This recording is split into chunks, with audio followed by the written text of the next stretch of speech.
Halo guys, welcome back to my channel Musja. Oke, di video kali ini seperti biasa kita akan membahas seputar mencari uang dan mengelola uang serta investasi atau finansial. Oke, jadi tentunya di sini yang ingin admin bahas yaitu terkait dengan aplikasi OVO. Nah, di sini adalah aplikasi OVO, yaitu aplikasi e-wallet yang mana bisa menyimpan saldo yang bisa kita gunakan untuk berbagai transaksi ya. Dan di sini yang ingin admin bahas ini adalah Finance ya, Finance yang ada di OVO. Kalian tahu sendirilah, Finance itu adalah sejenis platform yang mana menyediakan jasa investasi. Dan di sini kita akan langsung aja ngecek di bagian Finance ya teman-teman, di bagian OVO. Nah, di sini Finance tidak ada. Kita lagi nyiapin sesuatu, sabar ya di sini. Ini semua biar kamu bisa nikmatin berbagai layanan terbaik di OVO. Nah, di sini yang perlu kita bicarakan, apakah di sini nanti Finance akan kembali? Apakah nanti misalnya kita sudah terjun di Finance OVO, saldo kita udah banyak ya, udah kita belikan aset-aset di bagian sini, itu tiba-tiba hilang atau nanti tiba-tiba akan tidak kembali ya. Jadi di sini admin akan sedikit menginformasikan kepada kalian semua bahwasanya Finance di OVO itu sekarang lagi down. Maksudnya lagi down itu lagi ada seperti perbaikan ya teman-teman. Dan untuk nanti apakah nanti yang udah kita investkan di sini apakah nanti hilang? Nanti kita tunggu saja ya teman-teman. Karena di sini admin juga lagi mencari informasi yang lain juga terkait Finance. Karena Finance ini terhitung kalau dari OJK, kita akan coba cek di bagian Twitter ya teman-teman, apakah memang tapi sebenarnya OVO ini tidak ada keterkaitan ya. Di sini OJK cabut izin usaha PT OVO Finance Indonesia. Jadi ini udah dicabut sejak 2021 ya. Jadi udah sekitar 2 tahunan ya. 2 tahun ya, hampir 3 tahun ya teman-teman. Jadi udah dicabut.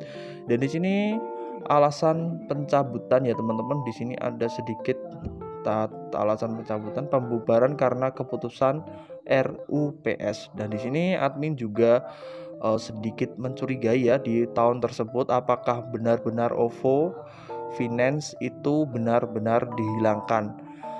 Oke, jadi teman-teman yang memang udah terlanjur terjun menggunakan aplikasi OVO Finance atau memang udah terlanjur ya teman-teman, jangan berkecil hati dulu. Siapa tahu nanti akan ada perbaikan dari OVO. Karena di sini ada keterangan juga PT OVO Finance Indonesia yang izinnya dicabut OJK tidak ada kaitannya sama sekali dengan semua lini bisnis di kelompok usaha uang elektronik OVO. Jadi untuk di bagian OVO sini ya teman-teman, untuk keterangan di bagian keuangan ini tidak ada keterkaitannya ya. Jadi misalnya Finance ini error ataupun terjadi ya mungkin pencabutan ataupun penghilangan Finance ini ya investasinya, itu untuk di bagian perangkat, maksudnya di bagian sini di pulsa, PLN, air PDM, pajak dan BPJS dan lain sebagainya, uang elektronik di sini tidak ada berkaitan sama sekali ya, tidak ada yang error lah misalnya. Jadi teman-teman yang misalnya udah terlanjur terjun di OVO Finance, teman-teman juga wajib ya intinya kalian jangan berkecil hati dulu ya, karena memang OVO Finance di sini admin juga lagi mencari-cari terkait OVO Finance apakah benar-benar memang dihilangkan ya.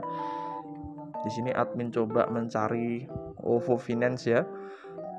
Jadi karena memang OVO Finance lagi ada masalah atau sedang mengalami perbaikan, jadi nanti kita akan melihat beberapa terobosan baru dari OVO. Kalau memang OVO Finance ini dihilangkan, mungkin akan ada sedikit perbaikan lagi yang mana itu sudah berizin dengan OJK ya. Karena di sini untuk OVO Finance di sini ada juga ya, di tahun 2023 ini memang masih lagi banyak-banyaknya ya teman-teman, lagi viral-viralnya OVO Finance. Jadi kita tinggal beli aset, maksudnya kita tinggal beli aset berapa dan kita tungguin aja, nanti tinggal tidur aja nanti duitnya akan nambah. Nah itu memang sangat menggiurkan ya. Tapi teman-teman jangan tergiur dengan investasi seperti itu ya. Jadi contohnya seperti ini, ada beberapa video yang mana di sini kita juga udah nanam di reksadana yang ada di OVO ini, dan di sini kita investasikan ya teman-teman. Jadi teman-teman jangan tergiur dengan hal seperti ini ya, terutama di beberapa platform yang lain. Di sini untuk OVO Invest atau Finance ini masih tidak aktif ya. Kita nggak tahu apakah nanti benar-benar ini dinonaktifkan atau benar-benar tidak ada, ataukah nanti akan ada pengganti Finance atau OVO Finance yang berkaitan dengan beberapa reksadana ataupun beberapa situs yang mana menyediakan investasi ya teman-teman. Oke, jadi cukup seperti itu pembahasan terkait OVO Finance atau dalam hal investasi di aplikasi OVO. Semoga teman-teman ini bermanfaat dan sampai jumpa di video-video saya selanjutnya.